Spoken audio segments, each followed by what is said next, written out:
small pump on it, or still rely on convection, put a little fan on the radiator, and we've seen that where we've turned the fan on and cut the voltage in half in a matter of seconds. Problem is, like I said though, if you have an aluminum Amperage. radiator, you end up your radiator gets consumed, gets eaten up. So with enough funds to work with, if you can get a stainless steel heat exchanger, good, that's a good way to go. Most popular way to control, go ahead. What if you had heat sinks around the outside of the? That helps too, anything. I would imagine that would help. I don't know anyone that's actually doing that right now. But that would most likely be helpful, I'm sure. Although most of the cells are made of plastic materials, the reservoirs are also plastic, and I don't know how much heat transfer you would get to a heat sink. Now, quite frankly, what am I doing to cool the one in the tempo? Nothing. I'm just not creating enough that it gets that hot.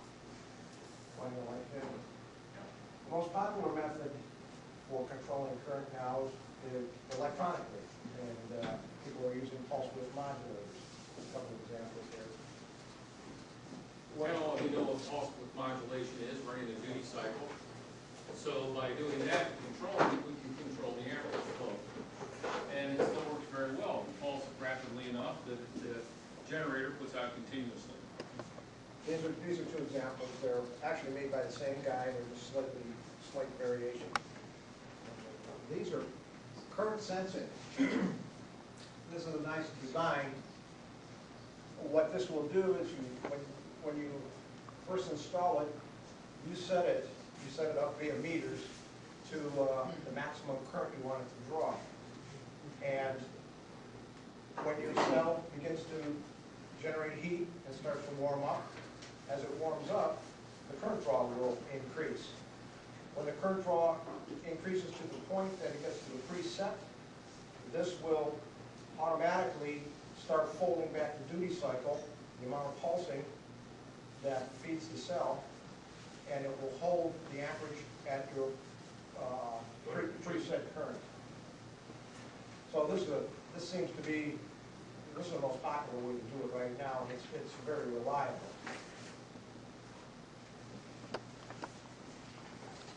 Up to this point, we've talked about basically one cell, the stack creating the proper voltage per gap. But there's no reason, and this one actually has,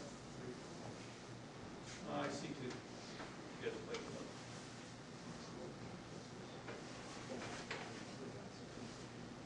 Two cells. Now, okay, there's just one big stack of plates in here. But what we've done is the center one is the positive, and we have plates coming out one side to a negative, and we have plates coming out the other side to a negative. So we actually have two separate stacks between positive and negatives. So we've got two cells in here. So the cell isn't determined by, we got one plastic tube, we got two cells. You could have 5 or 6 cells in here.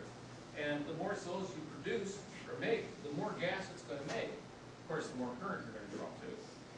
However, that is true, but the current per cell is going to be reduced, and that's the feature that you want to keep in mind. Which is real handy.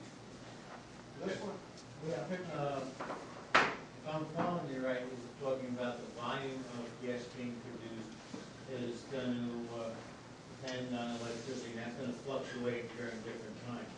Have you found at any point where your volume gets too high that you no longer get the benefit from the fuel ratio? Well, you can overdo it, certainly. If you put way too much catalyst in and you have a whole lot of volume, you can turn your entire cell holder into foam. And once you have nothing but foam in there, you don't have I'm being along the lines of producing too much hydrogen gas as it mixes in, the intake manifold. I don't know of anyone yet who has experienced producing too much. We're all looking for Not that that. important to regulate. Not at this point. we don't have, if this means with what we're doing, we don't really have built generators that are producing enough, that's an issue. Now, Could you overwhelm it? To some degree, yes.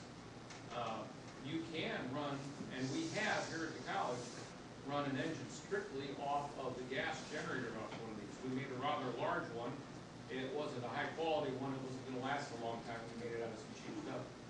But we made a large cell and multiple plate cell, and we had an 8 horsepower Briggs & Stratton motor, Tecumseh motor, and we run the hose up by the intake, and we were running it off of the hydrogen oxygen gas alone.